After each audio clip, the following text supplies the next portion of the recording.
something you really address in the book is the journey's end, talking about death. And I think this is an important thing for people to think about. It's something that comes up on the show quite often. And again, as I always say when this comes up, not in a morbid way, but looking at this as a tool to make a more meaningful experience in the present. So I'd love for you to share how you go about looking at that in your own life and then when you're working with other people. Yeah, so I mean, this is an area that I sort of, once I decided to include it in the book, sort of did a bit of a deep dive and was reading some incredible stuff on death that you just, you don't realize is there until you start looking for it. And I guess people don't generally look for that stuff because it's something that we don't talk about, right? It's that one thing that is inevitable for all of us, and yet so many of us struggle to have conversation about it. It's the sort of the fear that we all have to deal with.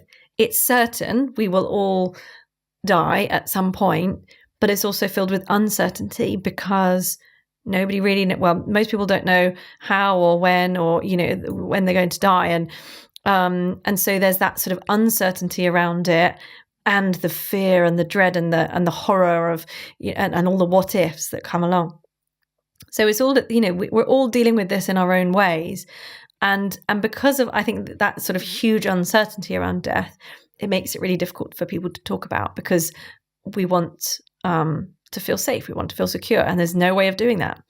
But some of I've probably got it behind me. I don't want to turn around because I'll be away from my mic. But there was a great book that I sort of dived into when I was reading about this. And there's this idea that maybe the fact that we know we are all going to die at some point, while it's super scary, maybe that could also be a foundation for a meaningful life.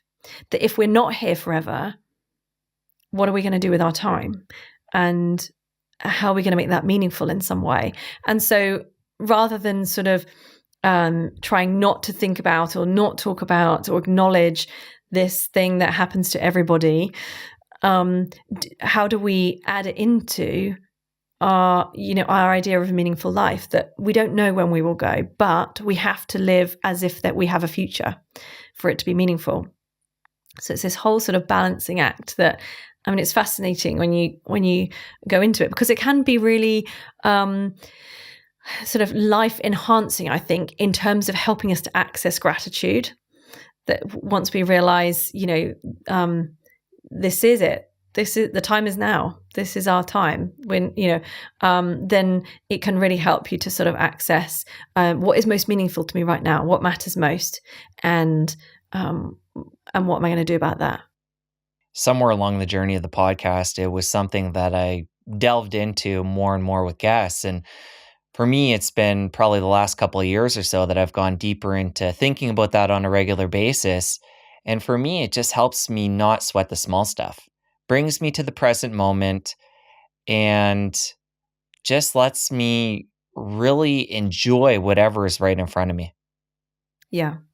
Me too. I think doing the research for the book into that sort of stuff really was beneficial for me personally. And I think I feel the same, that it helps you to shift that perspective. It's a bit like, online, this isn't really a therapy thing, but, online you get those images of Earth from space and from really far away and stuff. And they always give you that little kind of sense of, it triggers awe, doesn't it? And it triggers that sense of, wow, I feel small or insignificant, or there will be no trace of me one day. And there's something quite empowering about that, these things matter, but also they will end.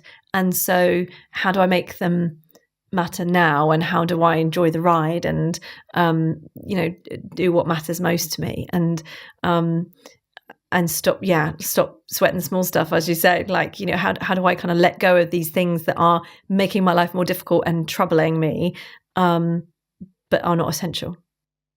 And I think it ties back to the perfectionism we talked about earlier. People that are, again, caught up in the small stuff and worrying about things that in the big scheme of things don't really matter. And again, when it comes to this and anything in the health and wellness realm, mental health, physical health, there's a balance. You don't want to be somebody that sits and spends hours each day thinking about this, but coming in and thinking about it periodically in a healthy way, I think can be really powerful for a lot of people. Yeah, I think so too.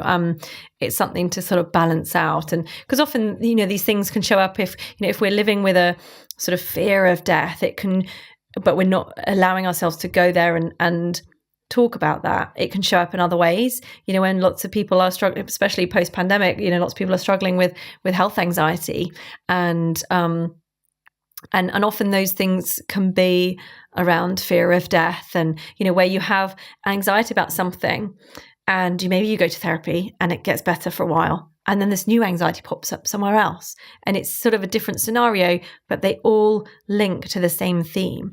And often that's when, starting to uncover maybe, fears around death in therapy and working through those can be really helpful.